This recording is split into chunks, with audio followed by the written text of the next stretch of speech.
The cockpit of Flight 902 was wrapped in a peaceful silence that most pilots dream of, filled only by the steady, rhythmic hum of the twin-jet engines and the soft, amber glow of the instrument panel.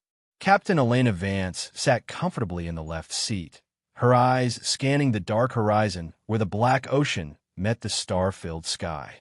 At 40,000 feet, the world below was nothing but a blanket of heavy shadows and occasional scattered city lights that looked like distant embers. It was 11:45 p.m., and most of the 200 passengers in the back were already asleep, unaware that they were cruising through the calmest skies of the year. Elena took a sip of her lukewarm coffee and checked the fuel level for the third time in 10 minutes, a habit born from years of flying missions where fuel meant the difference between life and death. To her co-pilot, a young and ambitious man named Mark, she was just a careful commercial pilot who followed every rule in the book with boring precision. He had no idea that her hands, now resting lightly on the yoke, used to control machines that moved faster than the speed of sound and carried payloads that could level cities. Before we begin, tell us in the comments where in the world you're watching from. The peace did not last long, shattered not by a loud explosion, but by a sudden, terrifying flicker. Without a single warning chime, the main navigation screen blinked once and went pitch black. Elena frowned, tapping the glass with her index finger, thinking it was a minor electrical glitch that would reset in a moment. A second later, the radio let out a sharp hiss of static and went dead. Then, the backup flight computer shut down, followed by the cabin pressure monitors and the digital horizon. The cockpit was suddenly plunged into near-total darkness, lit only by the faint, ghostly moonlight coming through the reinforced windows. Mark gasped, his air of confidence vanishing instantly as his hands flew to the restart switches, panic rising in his voice as he realized nothing was responding. He asked loudly what was happening and why the systems were not coming back on, his voice cracking with fear. Elena did not answer him immediately. Her heart rate remained frighteningly steady, a physical discipline she had learned 2 decades ago in a life she had tried desperately to leave behind. She grabbed the manual flight controls, feeling the heavy, sluggish weight of the Boeing 737 as it began to drift slightly to the right, without the autopilot to correct it. She told Mark to breathe and to get out the manual navigation charts immediately. Her voice was calm, cutting through his panic, but her mind was racing with a cold calculation. This was not a simple mechanical failure or a blown fuse. This was a total system blackout, a catastrophic event that meant they were effectively invisible to air traffic control and flying blind in the middle of the night. In the air traffic control tower hundreds of miles away, the atmosphere shifted from routine boredom to high-alert chaos in the span of 3 seconds. Flight 902 had simply vanished from the radar screens as if it had never existed. One moment the green blip was tracking steadily along its flight path, and the next it was gone. Panic spread through the control room as the supervisors tried to hail the aircraft on every emergency frequency, their voices growing more urgent with every failed attempt. When they received no response, the situation was escalated immediately to the highest levels of national security. In the post-9/11 world, a silent, unresponsive airliner drifting off its flight path was not treated as a tragedy. It was treated as a potential weapon. At 12:10 a.m., the order was given from a command center deep underground. 2 F-22 Raptors, the most advanced and lethal fighter jets in the world, were scrambled from the nearest AirForce base. Their orders were clear, terrifying, and non-negotiable. They were to intercept the airliner, determine if it was hijacked, and if it posed even a potential threat to the city sleeping below, they were to shoot it down without hesitation. Back in the cockpit, Elena fought a physical battle to keep the heavy plane level. Without the autopilot and digital stabilizers, flying a massive jet was like wrestling a giant beast. She could feel every shift in the wind, every pocket of turbulence vibrating through her arms and into her shoulders.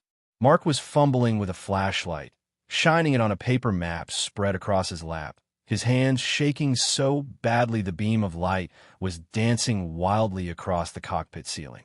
He whispered that they were flying blind and that they were going to die, his eyes wide with the terror of a man who realized he had no control. Elena looked at him sharply, her eyes locking onto his with an intensity that silenced him. She told him to look at her and to listen closely. She said that as long as she was in this seat, nobody was going to die, but she needed him to focus right now. She needed him to watch the engine gauges because those analog needles were the only things still working in the entire plane. She turned her head and looked out the left window, scanning the darkness for any reference point. That was when she saw them.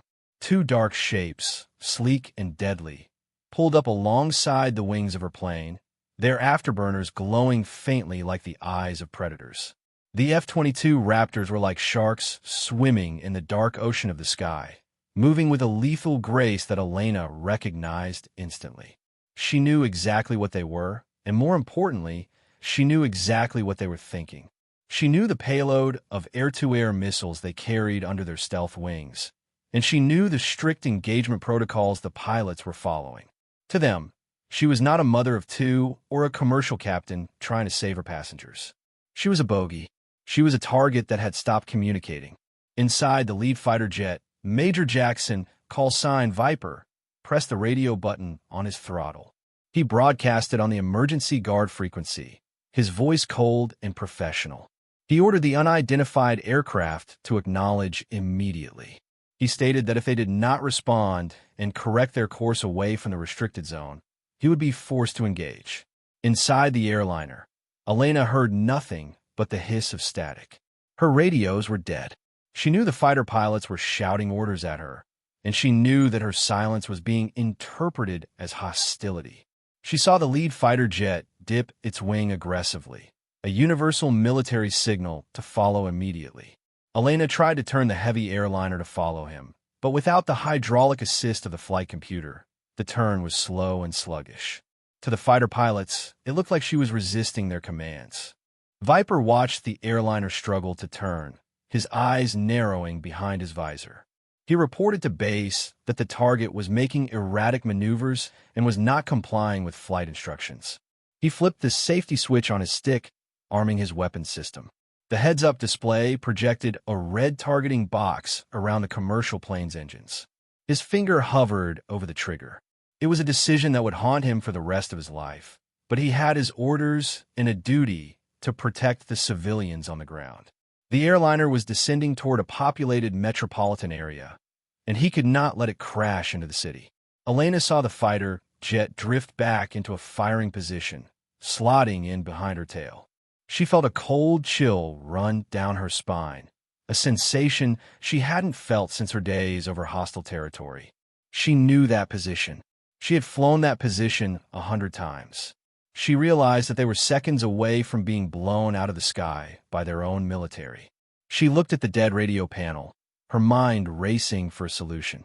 There was one old military frequency, a back channel that was rarely used anymore, encrypted and forgotten by modern commercial aviation. It was a long shot, a desperate gamble. It was almost impossible that it would work, but it was the only card she had left to play.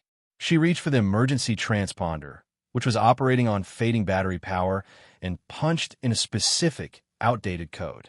It was not a standard distress code.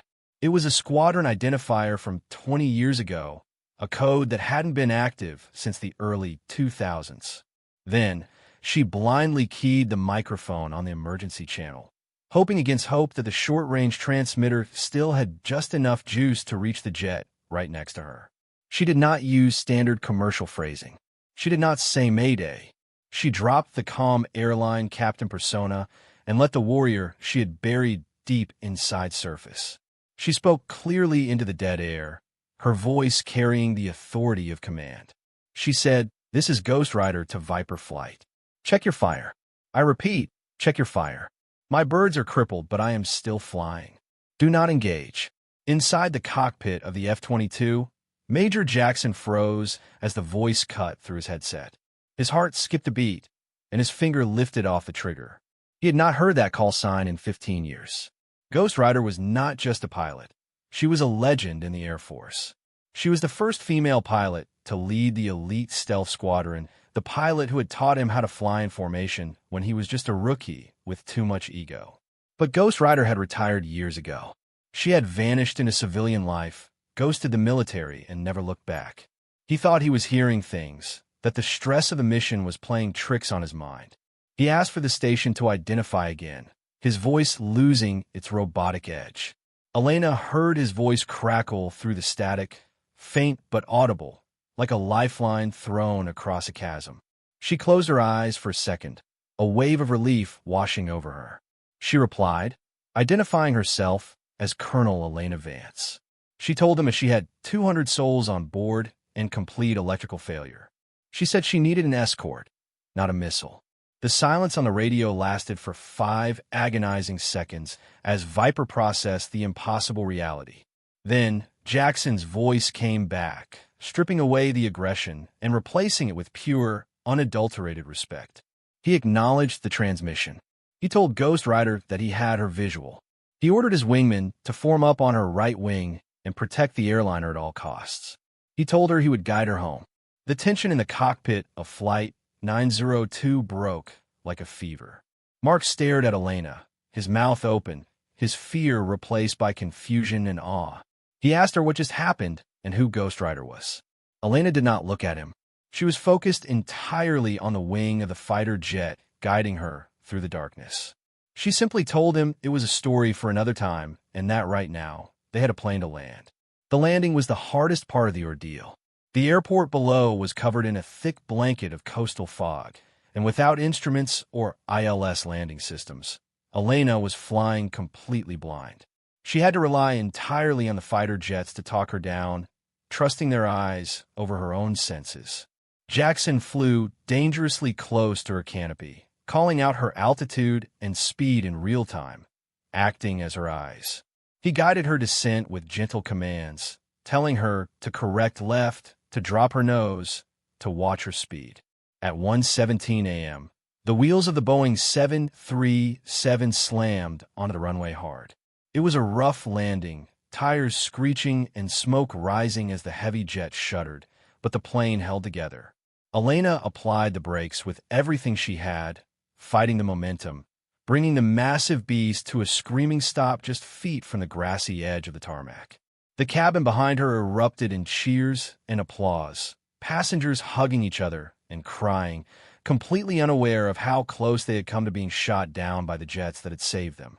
Elena sat back in her seat, her breath coming in shallow gasps, her hands trembling for the first time since the lights went out.